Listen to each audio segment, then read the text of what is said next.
டிவியின் வணக்கம் நேத்ரா நிகழ்ச்சியினூடாக இணைந்திருக்கின்றீர்கள். இன்றைய வணக்கம் நேத்ரா நிகழ்ச்சியினுடைய முதலாவது கலந்துரையாடல் பகுதியூடாக இணைந்து கொள்ளலாம்.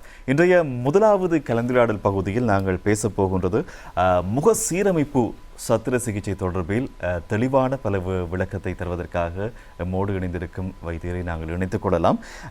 காலி தேசிய வைத்தியசாலையில் முக சீரமைப்பு சத்திர சிகிச்சை வைத்திய நிபுணர் டாக்டர் பிரசன்னா மோடு இணைந்திருக்கிறார். வணக்கம் டாக்டர்.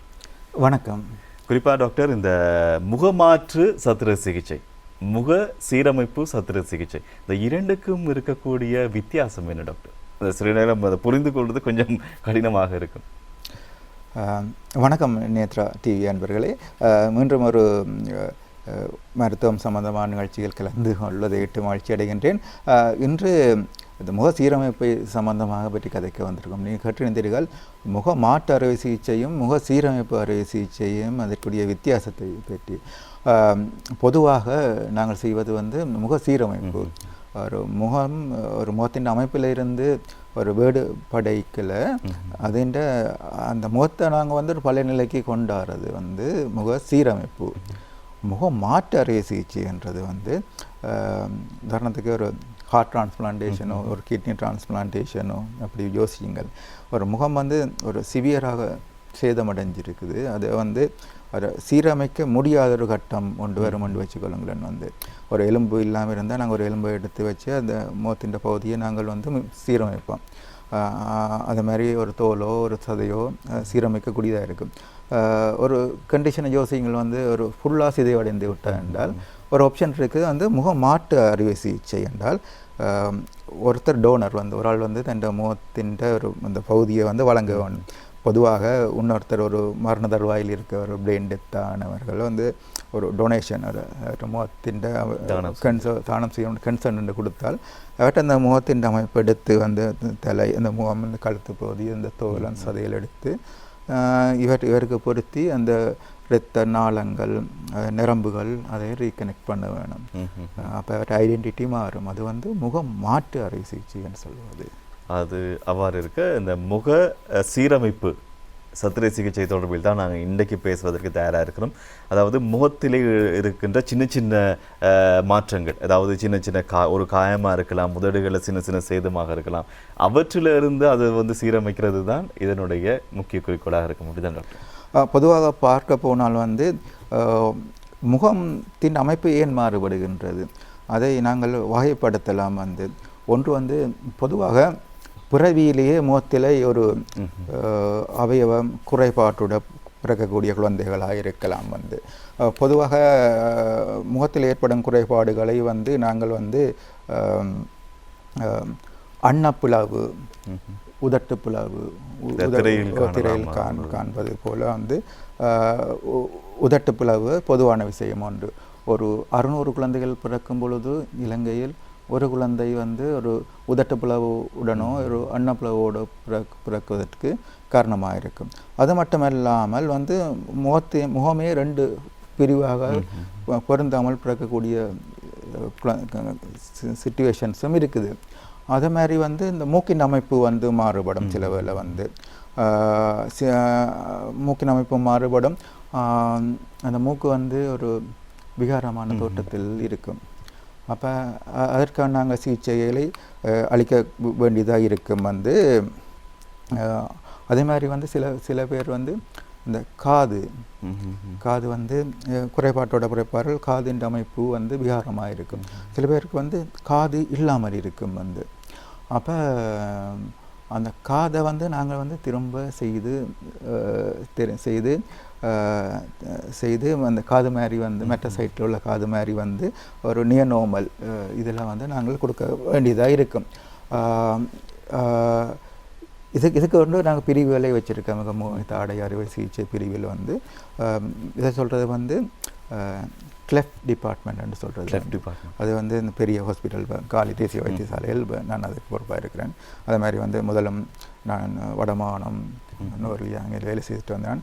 அதிகம் குறைபாட்டுடன் பிறக்கும் குழந்தைகளின் அந்த அவயவங்களை மறுசீரமைக்கக்கூடிய அந்த பணியில் நான் வந்து ஒரு ஒரு ஒரு இன்ட்ரெஸ்டாக வேலை செய்து கொண்டிருக்கிறேன்.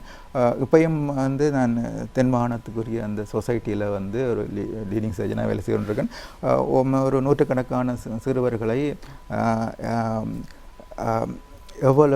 எவ்வளவு டிஃபெக்டாக இருந்தாலும் வந்து அவர்களை திரும்பவும் வந்து ஒரு நார்மலான லைஃபுக்கு மாற்றுறதுக்கு இருக்கும். சில பேருக்கு பார்த்தீங்கன்னா ஒரு ஒரு கண்ணின் அமைப்பு வந்து ஒரு பக்கம் ஒரு விகாரமான முகத்தின் தோட்டத்தில் படத்தில் பார்த்தாலும் தெரியும் வந்து விகாரமான தோட்டத்திலே இருக்கும்.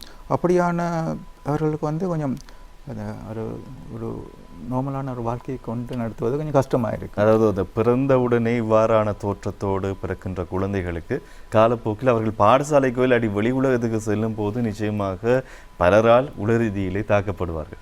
அவ்வாறான சாதாரண வாழ்க்கையை நடத்துறதுக்கு கொண்டு போகிறதுக்கு நிச்சயமாக இவ்வாறான சிகிச்சை என்பது அவசியமாக இருக்கும். இது மட்டுமல்ல, இப்போ நீங்கள் பார்ப்பீர்கள் வந்து இது ஒரு அமைப்பு ரீதியான குறைபாடு மட்டுமல்ல, இதுன்ற பரிமாணம் வந்து அதையும் தாண்டியது. வந்து நாங்கள் ஒரு சர்ஜனை வந்து ஒரு அமைப்பு ரீதியான குறைபாட்டை நிவர்த்தி செய்து விட்டோம், ட்ரீட்மெண்ட் கம்ப்ளீட்ன்றதுன்று இல்லை. உண்மையிலே இது வந்து அவர்களுக்கு தன்னம்பிக்கையை நாங்கள் மீட்டெடுக்க வேண்டும். அவர்களை அடையாளத்தை நாங்கள் உறுதிப்படுத்த வேண்டும். அடுத்தது அது மட்டும் இல்லை, குறிப்பிட்ட பாதிக்கப்பட்ட அந்த பேஷண்ட்ஸ் மட்டும் இல்லை, அவரை சான்றோர், அவர்கள் மெயினாக அவர்கள் பெற்றோருக்குரிய மனப்பாதிப்பு அடிப்படையான காரணம் இந்த தோட்டத்தின் அமைப்பு, அதோட சம்பந்தமான ஃபங்க்ஷன். உதாரணத்துக்கு வந்து உதட்டு ரெண்டும் ஒன்றா சேராட்டி வந்து ஒரு ஆகாரத்தை உண்ண இயலாது. நாக்கோ இல்லை அன்னம் ஒரு புலவாக இருக்கேக்கில் வந்து ஒரு வார்த்தையை வந்து ஒரு உச்சரிக்க இயலாது. ஒருத்தரும் ஒரு சிங்கராக வரணும், உங்களை மாதிரி ஒரு கொரியோகிராஃபராக இருக்க வேணும் என்று ஆசை இருக்கும். அப்போ அவர்களுக்குரிய அந்த அடித்தளத்தை நாங்கள் அமைத்து கொடுக்க வேண்டும். இப்பொழுது இந்த அட்வான்ஸான ஒரு மருத்துவ உலகத்தில் மிகவும் பயிற்றப்பட்டு இருக்கிற நாங்கள் வந்து நிச்சயமாக கடவுள் இந்த அருளால் வந்து இவ்வாறான பாதிக்கப்பட்டவர்களுக்கு இவ்வாறான சேவையை வழங்க வேண்டியது எங்களோட பொறுப்பு. அவர்களையும் வந்து நார்மலாக ஒரு மனுஷன் எவ்வாறு பிறந்து எவ்வாறு ஒரு உலகத்தின் ஒரு புகழ்ந்த உச்சியிலேயோ அவர்கள் ஒரு எந்த துறையை தேர்ந்தெடுக்கிறார்களோ ஒரு நல்ல ஒரு திருப்தியான வாழ்க்கையை வாழ்கிறதுக்கு வழி சமைச்சு. நிச்சயம் மருத்துவ சேவை என்பது உன்னத உயரிய சேவையாகத்தான் இருக்கும் என்றுமே வாழும் வரை மனிதர்களுக்கு. குறிப்பாக இந்த இவ்வாறு முக சீரமைப்பு சிகிச்சை செய்யும் போது டாக்டர் இருக்கக்கூடிய ஸ்கின்னுக்கு ஏற்ற மாதிரி சில நேரங்களில் இந்த சிகிச்சை செய்வது கடினமாக இருக்குமா? சில பேருக்கு அந்த எலர்ஜி தன்மை காணப்படும். சத்திர சிகிச்சையை பொறுத்த மட்டில் வந்து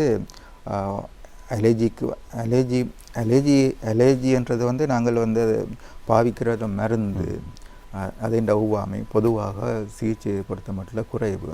அது மயக்க மருந்தோ இல்லாட்டி வந்துட்டு ஆன்டிபயோட்டிக்ஸ் ஏற்றுற மருந்தாகவோ வேறு ஒரு மருந்தாக இருக்கலாம். வந்து சத்திர சிகிச்சையை பெற்று அந்த தூரத்துக்கு பெருசாக பாதிப்பு ஏற்படாது. ஆனால் வந்து ஒரு அலர்ஜிக் ஏற்பட்டாலும் வந்து அதை நிவர்த்தி செய்யக்கூடிய மருந்துகள் சாதாரணமாக அவைலபிளாக இருக்கின்றது. ஒரு வேறு ரேயா இன்சிடென்ட் தான் நடக்கலாம் வந்து, ஆனால் அதை கண்ட்ரோல் பண்ணக்கூடியதாக இருக்கும். வந்து தோலை பற்றி சொந்தம் பண்ணால் தோல் ஒரு பொருட்டல்ல. உங்களுக்கு எதை இருக்குதோ என்ன தோல் இருக்குதோ அதை நாங்கள் வந்து எது டிஃபெக்ட் இருக்குதோ அதை வந்து நாங்கள் வந்து ஒரு மறுசீரமைத்து கொடுப்போம். சில வேளை வந்து ஒரு முகத்தின் தோல் வந்து ஒரு விபத்தாலேயோ இல்லாட்டி வந்து ஒரு எரிகாயத்தாலேயோ இல்லாட்டி வந்து ஒரு வயலேஷன்ஸ் ஒரு இழக்கப்பட்டால் உடலின் வேறு ஒரு பாகத்திலிருந்து அதற்கு மச் பண்ணக்கூடிய கலரில் உள்ள தோல் எடுத்து அந்த இடத்துல வந்து ரீப்ளேஸ் பண்ணக்கூடியதாக இருக்கும். உங்களை முகத்தில் எடுத்து பார்த்தோம், எரிகாயங்களோடு இருக்கக்கூடியவர்கள் அதிகமானவர்களுக்கு எரிகாயம் அதிகமானவர்களுக்கு வந்து அந்த டிகிரி ஆஃப் பேர்ன் என்று சொல்லுவோம். வந்து ஃபர்ஸ்ட் டிகிரி என்றால் சூப்பர்ஃபிஷியலாக வந்து பேர்ன் ஆகும். வந்து ஒரு இந்த தோல் எடுத்துக்கொண்டீங்களா என்றால் அந்த தோலின் மேல் தோல் கீழ்த்தோல் படை என்று எடுத்துக்கொள்ளுங்கள். கீழ்த்தோல் படைக்கு கீழே வந்து ஒரு டீப்பான ஒரு எரிகாயம் போவேக்கில் வந்து அந்த முகத்தில் வந்து ஒரு தழும்பு ஒன்று ஏற்படும். வந்து முகத்தில் வந்து ஒரு சிவியரான தழும்பு. அப்படியான தழும்பை வந்து நாங்கள் வந்து வெவ்வேறு சிகிச்சை முறைகளை உட்படுத்தி அதற்கு பிரதியீடு நாங்கள் செய்வோம் வந்து மிக சிவியரான கட்டத்தில் வந்து ஒரு அந்த கலஸ் ஃபார்மேஷன் சொல்லுவோம் வந்து அந்த தழும்பு முகத்தில் உள்ள தழும்பு வந்து இனியும் இறுக்கமாக இருக்கும் ஒரு முகத்தை வந்து ஒரு பக்கம் இறுக்கி வரும் வாய் திறக்கக்கூடிய முடியாத கட்டத்தில் இருக்கும் வந்து முகத்தின் அந்த ஃபைன் மூமெண்ட்ஸ் வந்து இல்லாமல் போகும் வந்து அப்படியான கட்டத்தில் வந்து நாங்கள் இன்ஜெக்ஷன் ஒரு ஸ்டீராய்டு யூஸ் பண்ணுவோம் லேசர்ஸ் நாங்கள் யூஸ் பண்ணுறாங்களே அட்வான்ஸ் டெக்னாலஜிஸில் வந்து மசாஜ் ஃபிசியோதெரபிஸ் எல்லாம் கொடுப்போம் சில வேளை வந்து நாங்கள் வந்து அந்த ஸ்கார் டிஷ்யூ அந்த இதை ரிமூவ் பண்ணி போட்டு அந்த இடத்துல வந்து ஒரு ஸ்கின் கிராஃப்ட் உண்டு வழியாக போட்டு சில வேளை அந்த தோல் இந்த தழும்பு அந்த கலர் மச் பண்ணுறதுக்கு நாங்கள் லேசர்ஸ் ட்ரீட்மெண்ட் செய்கிற சந்தர்ப்பங்களும் உண்டு நீங்கள் படத்தை பார்த்தால் தெரியும் ஒரு சிறுவன் வந்து ஒரு தழும்பில் அவதிப்படுறானேண்டு அடுத்ததாக நாங்கள் பார்த்தோம் ஒரு முகம் மறுசீரமைப்பு கொண்டு வந்து பிறவியில் குறைபாடு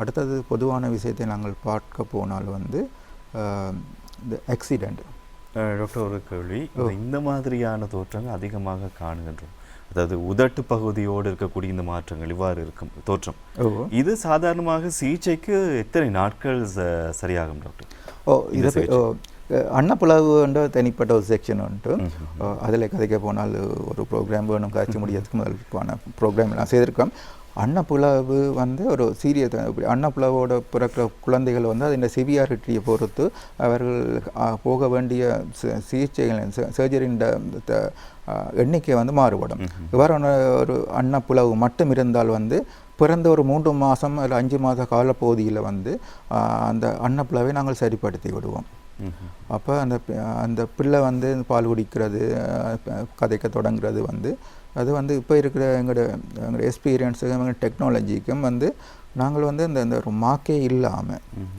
எவ்வாறு இருக்க வேணுமோ அவ்வாறு அமைத்தே கொடுத்து விட்டுருவோம் வந்து அன்னப்புலாவு மட்டும் இருந்தால் அன்னப்புலாவும் உதட்டு புலாவும் இருந்தால் அன்னப்புலாவை முதல் 3 மாத காலப்பகுதியில் செய்வோம் உதட்டு புலாவை வந்து நாங்கள் 9 மாதத்துலேருந்து 1 வயசு காலப்பகுதியில் செய்வோம் ஏனென்றால் வந்து அந்த பிள்ளை வந்து அந்த முதல் வார்த்தை சொல்லுவோம் அம்மா என்ற சொல்லைக்கில் வந்து அந்த அன்னம் மூக்கு குழிக்கும் வாய் குழிக்கும் இடையில் உள்ளதை நாங்கள் செப்பரேட் பண்ணி கொடுக்குவோம் அப்போ தான் வந்து இந்த வசனம் அந்த ஒரு நெகட்டிவ் ப்ரெஷர் ஒன்று வாய் குழிக்கில் வரைக்கில் தான் வந்து அந்த உச்சரிப்பு வந்து ஒரு நல்ல முறையில் வந்து பிரதிபலிக்கும் அதே மாதிரி வந்து அவற்றை உணவு உண்றது பால் குடிக்கிறது அப்படியான மாற்றங்கள் ஏற்படும் ஒரு பொதுவாக அன்னப்புலாவு உதட்டு புலாவு கொஞ்சம் சிவியராக இருக்கையில் வந்து அந்த பிள்ளை வந்து ஒரு 7-8 வயசு வரைக்கும் அவற்றை பல்லுகள் அந்த நிரந்தர பல்லுகள் முளைச்சி வரைக்கும் வந்து அது கொஞ்சம் முன்னுக்கு பின் அலங்கோலமாக வர பார்க்கும் அப்போ அந்த மேல் தாடை வந்து இந்த சர்ஜரியால் வந்து கொஞ்சம் உள்ளுக்கு போயிருக்க பார்க்கும் அப்போ இன்னொரு சர்ஜரிக்கு போக வேண்டி இதுக்கு மெடிக்கல் வேர்டு என்ன டாக்டர் அதாவது இந்த ட்ரீட்மெண்ட்டு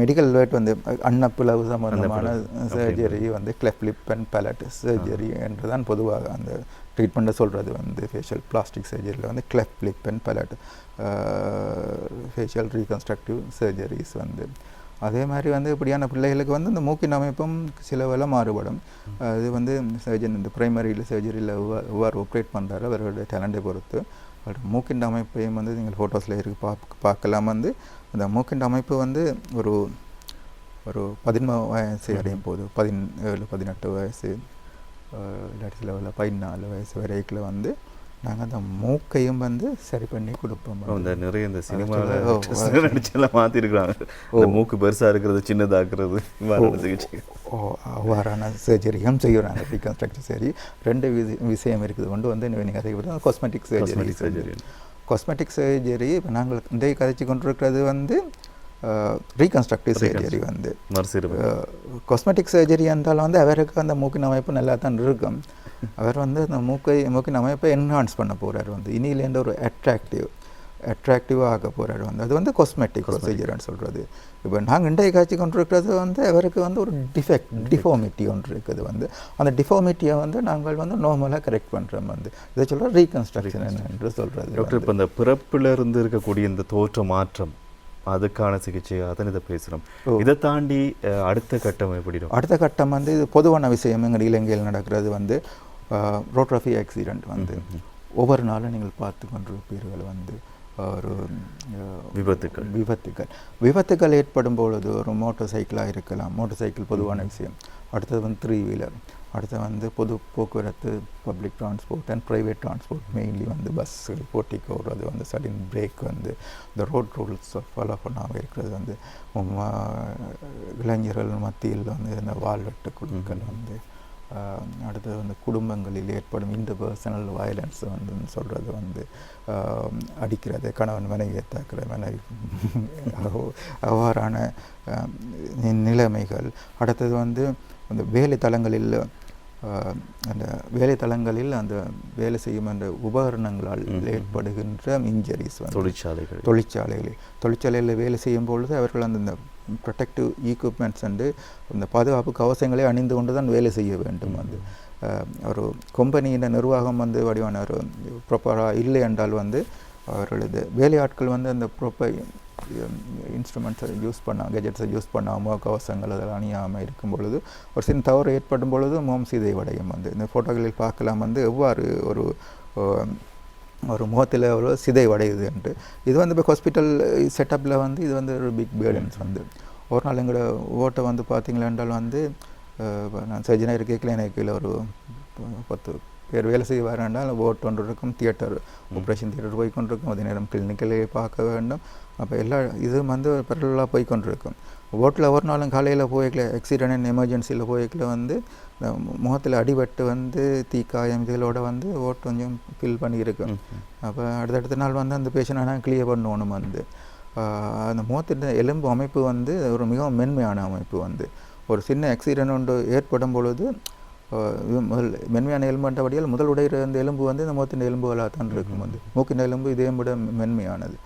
முகம் இந்த தாடை இந்த எலும்புகள் எல்லாம் வந்து ஏன் கடவுள் இப்படி படைத்திருக்காரு என்றால் வந்து முதலோட ஆக்சிடென்ட் இம்பேக்ட் வந்து விரைக்கில் வந்து முகம்தான் முன்னுக்கு வந்து போய் அடிபட போகின்றது இந்த ப்ரொஜெக்ஷனால். வந்து அப்போ வந்து அந்த ஃபோர்ஸ் வந்து இந்த முகத்தின் எலும்பில் வந்து அப்சர்வ் பண்ணிடும். முக்கியமான பகுதி எங்களோட பிரெயின் வந்து. அப்போ வந்து இந்த ஃபோர்ஸ் வந்து இதில் அப்சர்வ் பண்ணினபடியில் பிரெயினின் தாக்கம் வந்து குறையும். உதாரணத்துக்கு ஒரு கார் எடுத்துக்கொள்ளுங்கள். வந்து கார் ஒன்று ஆக்சிடென்ட் ஆகிக்கல வந்து முன்னுக்கு இந்த பொனட் வந்து நொறுங்கி அந்த அப்சர்ப்ஷன் அந்த ஃபோர்ஸை எடுத்து விட்டோம். அப்போ வந்து டிரைவர் சீட்டில் நாங்கள் இருக்கையில் வந்து அந்த ஃபோர்ஸ் வந்து கிட்ட வரைக்கில் வந்து அந்த ஃபோர்ஸ் வந்து அந்த அதுக்குள்ளேயே அப்சர்வ் பண்ணிடும். வந்து இப்போ எங்களுக்கு வரக்கூடிய அந்த தாக்கம் வந்து குறைவாக இருக்கும். அப்போ இவ்வாறான முகம் வந்து ஒரு மிகவும் சிதைஞ்சிருக்கும். ஃபோட்டோவில் பார்த்தீங்கன்னா உங்களுக்கு விளங்கும். சிதைவடைந்து இருக்கும் பொழுது அந்த முகத்தினுடைய மென்மையான எலும்புகளை திரும்ப ஒழுங்கமைப்புறது வந்து மிகவும் நுணுக்கமான ஒரு நுட்பமான வேலை. வந்து இதற்கு வந்து நாங்கள் வந்து ஒரு சிறு மெட்டல் பிளேட் வந்து டைட்டேனியம் பிளேட்டும் அந்த ஸ்க்ரூவையும் வந்து நாங்கள் யூஸ் பண்ணி சிடி ஸ்கேன் எடுத்து 3D பிரிண்ட் பண்ணி வந்து அதை பார்த்து எவ்வளவு தூரத்துக்கு அது எலும்பு விலகி இருக்குதோ அதை ஃபிக்ஸ் பண்ண வேணும். அடுத்தது வந்து நாங்கள் அந்த எலும்பை எக்ஸஸ் பண்ணுறதுக்கு வந்து வழியில் வந்து முகத்தில் ஒரு பட்டன் போட்டு செய்யலை. அது வந்து அந்த தழும்பை நாங்கள் விடையலை. அது வந்து அது ஒரு ஸ்டிக்மாவாக இருக்க போகுது. வந்து அப்போ இதை வந்து ஒரு தெரியாத இடத்துல வாய்க்குள்ளுக்கோ இல்லாட்டி வந்து தலைமயிருக்குள்ளுக்கோ இல்லாட்டி காதுக்கு பின்னுக்கோ ஒரு சின்ன இன்சிஷனை போட்டு தான் அவ்வளோத்தையும் எக்ஸஸ் பண்ணி நாங்கள் செய்ய வேண்டியதாக இருக்கும். அது மட்டும் இல்லை வந்து இப்போ சர்ஜரி செய்த பிறகு வந்து இப்போ ஒரு காலையில் எலும்பு முடிஞ்சால் வந்து முதல்ல ஒரு பேண்டேஜ் வந்து போட்டு அதுக்கு பிறகு ஒரு 1.5 மாதம் வைத்திருந்து அதுக்கு பிறகு நடக்க பழக்க வேண்டும். அது மாதிரி வந்து முகத்தில் எடுத்துக்கொண்டால் வந்து அவர் வாயை திறக்க வேண்டும், மூட வேண்டும், கதைக்க வேண்டும், ஆகாரம் உண்ண வேண்டும். அப்போ சர்ஜரிக்கு பின்னதான அந்த ஃபிசியோதெரபிஸ், ஸ்கார் மேனேஜ்மெண்ட், இன்ஃபெக்ஷன் கண்ட்ரோல் என்று அதின் மேனேஜ்மெண்ட் வந்து ஒரு கண்டினியூஸ் ஆனது. சரி, இவ்வாறாக இருக்கும்போது அதிகமாக ஒரு விபத்து ஏற்படுகின்ற இந்த மாற்றங்கள் இவ்வாறு உடனடியாக சிகிச்சைகள் அளிக்கப்பட வேண்டுமா டாக்டர், இல்லாட்டி காலம் கடந்து செல்லும் போது சில மாற்றங்களை சந்திக்க வேண்டி வரும் சிக்கல்கள்? பொதுவாக ஆக்சிடென்ட் அண்ட் எமர்ஜென்சி ஓட்டில் வந்து நாங்கள் ஒரு டீமாக தான் தொழிற்படுவோம். வந்து ஒரு ஆக்சிடெண்ட் ஒன்று நடந்துட்டு வந்து வைத்துக்கொள்ளுங்கள். வந்து அதில் வந்து முதல் ஒரு மணித்தியால காலப்பகுதி வந்து golden hours of life saving, உயிர் காப்பாற்றுவதற்கான முதல் நாங்கள் மறுசீரமைப்பை பற்றி எல்லாம் அதில் கன்சிடர் பண்ண மாட்டோம். வந்து அந்த பேஷண்ட்டே ஆரம்பகட்ட முதல் உதவியை எவ்வாறு செய்ய வேண்டுமோ அந்த இடத்துல யாரும் ஒரு மருத்துவம் தெரிந்தவர் இருந்தால் வந்து அவருடைய உயிரை காப்பாற்றுறதுக்கான சான்ஸ் கூட. அடுத்தது வந்து இன்சிடெண்ட் எவ்வளோ விரைவாக ஹாஸ்பிட்டலுக்கு கொண்டு வர முடியுமோ வந்து அந்த டைமுக்குள்ள வந்து கொண்டு வந்தாலும் வந்து அந்த டீம் வந்து 24 மணி நேரத்தாலும் அலர்ட்டாக இருக்கும். வந்து முதல்ல வேறு பேஷண்ட் அசஸ் பண்ணி வந்து பிளட் லாஸாக இருந்தால் பிளட்டை ரீப்ளேஸ் பண்ண வேண்டும். சில வேளை வந்து மூச்செடுக்க கொஞ்சம் கஷ்டமாக இருந்தால் அவருக்கு வந்து சுவாசத்தை திரும்ப வழங்க வேண்டும். ஒரு ப்ளீடிங் லாஸாக இருந்தால் அதை கண்ட்ரோல் பண்ண வேண்டும். எலும்பு கழுத்து எலும்பு முறிந்திருந்தால் வந்து அந்த பேஷண்ட்டை வந்து ட்ரான்ஸ்ஃபர் பண்ணும் பொழுது ஒரு நேர்கோட்டில் வைத்து ஒரு கார்ட்போர்ட் மட்டையோ அந்த எடுத்து அவரை வந்து ஒரு பக்கம் பிரட்டாமல் வந்து கழுத்தையும் உடம்பையும் ஒரு ஒரு ஒரு செட் பண்ணி தான் கொண்டு வரணும். சப்போஸ் கழுத்து முறிந்திருந்தால் வந்து இந்த முள்ளந்தண்டு நான் வந்து அந்த எலும்பு அந்த நரம்புகள் பாதிக்கப்பட்டால் பொடிக்கு கீழே எல்லாம் பேரலைஸ் ஆகக்கூடிய சான்ஸ்கள் இருக்கும். அப்போ அடுத்த வந்து ஹெட் இன்ஜரி, முதல்ல வந்து தலையில் அடிபட்டு அந்த தலையில் ஹெட் இன்ஜரி வந்து எவ்வளோ தூரத்தில் இருக்கோ அதுக்கு முதலுரிமை கொடுப்போம். இவை எல்லாம் சரிப்பட்டு வந்த பிறகு தான் வந்து நாங்கள் வந்து முகத்தை மறுசீரமைப்புக்கு வெளிக்கிடுவோம். வந்து அதிலேயும் வந்து முதல் சர்ஜரியில் வந்து மேக்ஸிமம் செய்கிறது தான் வந்து சக்ஸஸ் கூட. வந்து சில சிவியரான கண்டிஷனில் வந்து நாங்கள் ஸ்டேஜ் பை ஸ்டேஜாக செய்ய வேண்டி இருக்கும். எனவே முக மறுசீரமைப்பு சிகிச்சை தொடர்பிலான விடயங்களை தான் இன்றைய நாளில் வைத்தியர் நம்மோடு பகிர்ந்து கொண்டு வருகின்றார். மக்களுக்கு சொல்லக்கூடிய தகவல் ஏதாவது?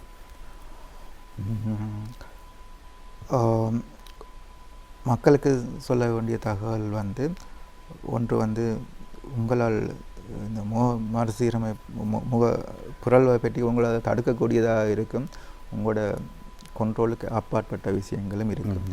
ஒரு குழந்தை வந்து குறைபாட்டோட பிறக்கக்கூடிய காரணிகளை வந்து ப்ரெக்னெண்ட்டாக இருக்கும்பொழுது புகைத்தல், மதுசார பாவனை, ஹெல்தியான உணவை உட்கொள்ளுதல், அடுத்தது தொற்று நோய்கள் அதிலிருந்து பாதுகாக்கிறது, அவற்றை பின்பற்ற வேண்டும். அவற்றையும் தாண்டி ஒரு குழந்தை வந்து ஒரு விகாரத்தோடு பிறந்தால் வந்து அதை பற்றி நீங்கள் வந்து பெரிதாக மன உளைச்சலுக்கு ஆளாக தேவையில்லை. வந்து அதுக்குரிய சிகிச்சைகள் எல்லாம் வந்து இங்கே அவைலபிளாக இருக்குது. அதற்குரிய பயிற்றப்பட்ட சத்திர சிகிச்சை நிபுணர்கள் அதிகம் பேர் இருக்கிறார்கள், எல்லா மாவட்டத்திலும் இருக்கிறார்கள். நீங்கள் முக சீரமைப்பு நிபுணரை நாட வேண்டும். உங்கள் பகுதியில் உள்ளது ஒரு குறைபாட்டோட பிறக்கிற பிள்ளைகளுக்கு வந்து நான் நிவாரண அறிவுரையை சொல்லுவேன். அடுத்தது வந்து மனித காரணிகளால் ஏற்படும் முகச்சிதைவுகளை தடுப்பதற்கு வந்து இலங்கையில் பொதுவான விஷயம் வந்து வீதி விபத்துகள் பொதுவாக வந்து இருசக்கர மோட்டர் சைக்கிளில் வந்து பேலன்ஸ் இருக்காது. வந்து அப்போ வந்து மோட்டர் சைக்கிள் வேகத்தை கட்டுப்படுத்த வேண்டும், தலைக்கவசத்தை அணிய வேண்டும், விதிமுறைகளை பின்பற்ற வேண்டும். பொதுவாக நீங்கள் பார்த்து கொண்டிருப்பீர்கள் இந்த சோஷியல் மீடியாவில் எல்லாம் வந்து அந்த சிசிடிவி கேமரா ஃபுட்டேஜை பார்த்துருப்பீர்கள். வந்து மோட்டர் சைக்கிள் நேராக போய் கொண்டிருப்பார்கள், வந்து சைட் மிரரை பார்க்காமல் டக்குண்டு திருப்புவார்கள். ஒரு ஹெல்டன் போடைக்கில் வந்து பின்னுக்கு வெஹிக்கிளில் வரவர் வந்து அதை பற்றி நோட்டீஸ் பண்ணியிருக்க மாட்டார். வந்து ஆக்சிடென்ட் நடக்கும். 3 வீலர் வந்து முதல் நான் பார்த்து கொண்டிருக்கேன் பிக்மி, ஊபர், அவர்கள் வந்து இந்த ஃபோன் ஸ்க்ரீனை தான் பார்த்து கொண்டிருப்பார்கள். அடுத்த இந்த கோல்வெர்மெண்ட் அவர்களுக்கு 2 வேலை இருக்கும். ஒன்று வந்து ரோட்டை கவனத்தை எடுக்கணும், அடுத்தது வந்து ஸ்க்ரீனையும் பார்க்கணும். வந்து சில வேளை வந்து யாரும் வந்து ரோட்டில் வந்து பேசஞ்சர்ஸ் வந்து கையை போடுவார்கள். ஒரு இது